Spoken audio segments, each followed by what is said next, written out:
Here's a story about Professor Yirmiyah Bronover. Okay, here's a story. So, um, before the fall of the Iron Curtain, which this was, I think, in 1990, I think, right? 1990, fall of the Iron Curtain. As that was done by a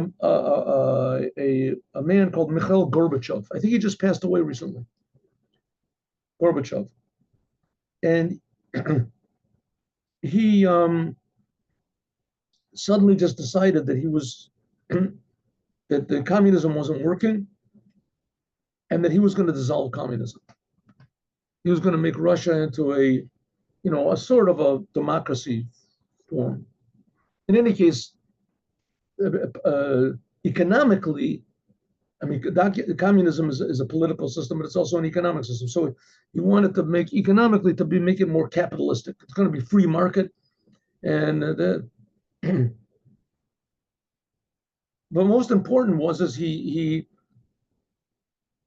took away all the restrictions of travel. That people could leave Russia freely, and they could come into Russia freely.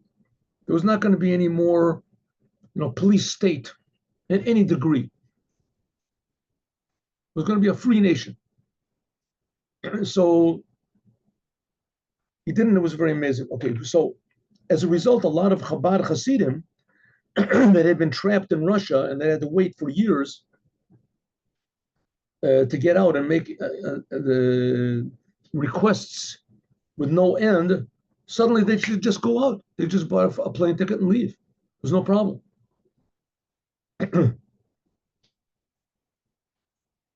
So this was an amazing change. And the Lubavitcher Rebbe said that it was, there's never been a revolution like this. There was not one. I mean, in order for communism to be established, as just in the Revolutionary War and communism, I read somewhere it was between the Bolsheviks and the Mensheviks and the white and the red.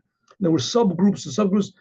I read somewhere there was like 2 million people that were killed just in it. And in order to keep Russia going, so Lenin killed like millions of people, starved people, and Stalin, they say, killed up to 50 million people. Just to keep communism strong and unwavering. And it got to dissolve it happened in one day and nobody was killed. So it was very amazing. The more amazing thing is that the Lubavitcher Rebbe foresaw this. He foresaw it. And he said that that's what's going to happen. And he told this Professor Bronover to call his friends and relatives in Russia and tell them to get ready that the Iron Curtain is going to fall. Everybody's going to get out. And he told Professor Bronover that he should make a Russian center, a place for people to live, housing for Russians in Jerusalem, because there's going to be a big flood of Russians coming in. So it was, it was incomprehensible what he was saying. It was, I don't know if there's any thing that you could really compare it to, it's like, I don't know, going to a zoo and telling the zookeeper, all these animals are going to transform to be people. They're going to transform to be people, and they're all going to be, professors and geniuses. And it's just like, the Russia's going to fall. So, of course, nobody agreed with the Rebbe.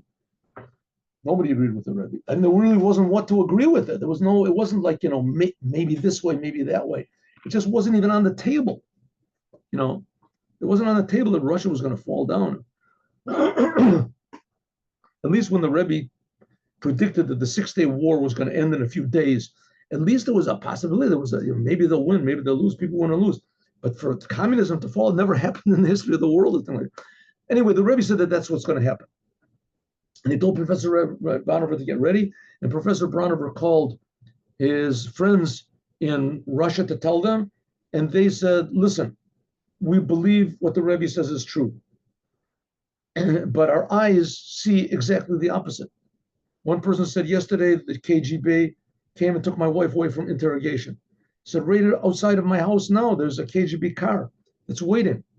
It seems things seem to be getting more severe than ever. Anyways, it didn't have, it happened exactly the way the Rebbe wanted, exactly the way the Rebbe said, what he wanted also, but the way the Rebbe said, and the Iron Curtain fell, and people could go out and come into Russia as they would. There was no more communism. It was just okay. So Gorbachev came for a visit to Israel, and the Israeli government decided that they wanted that Professor Bronover, Yirmiyahu Bronover, he should take him around. First of all, he was from Russia. He grew up in Russia. He spoke Russian fluently. He was that was his, I mean, I guess his main language was Russian. And he knew, the Russian personality and the Russian, history on this. And also he was a very intellectual person and a very successful person. He was very successful. He had a big, what was it? Magnetohydrodynamics, something like that. And the biggest in the world, a center in Beersheba, a whole big center in Beersheba, and he was the head of it.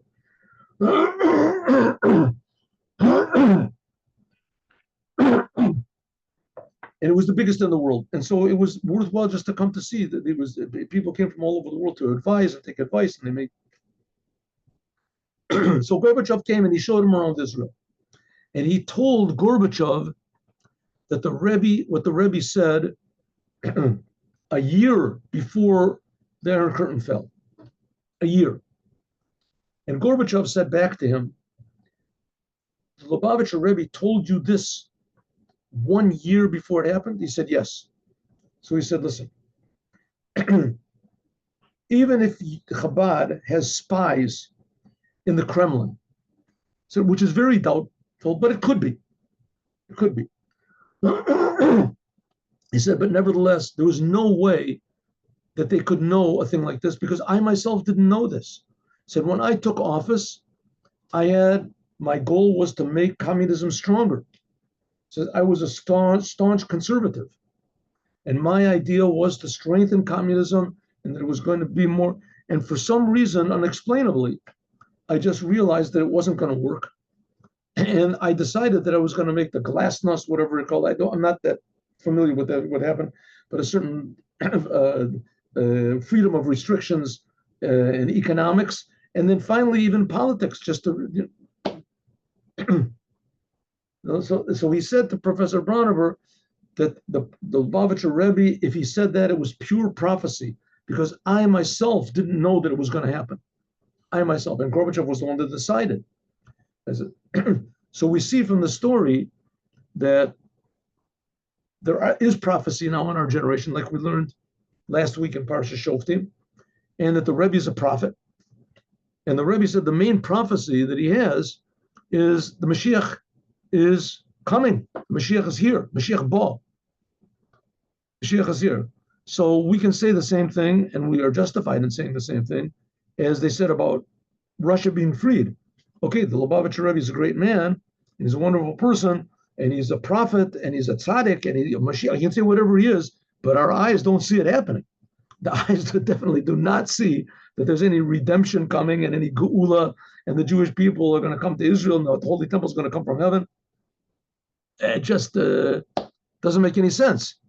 So things that don't make any sense, that is really reality, because the fact that we exist and we're being created by God, that really doesn't make any sense. But it's true, and we'll see it and feel it very quickly now in our days with Mashiach. Now, have a good day, everyone. Hope to see you tomorrow.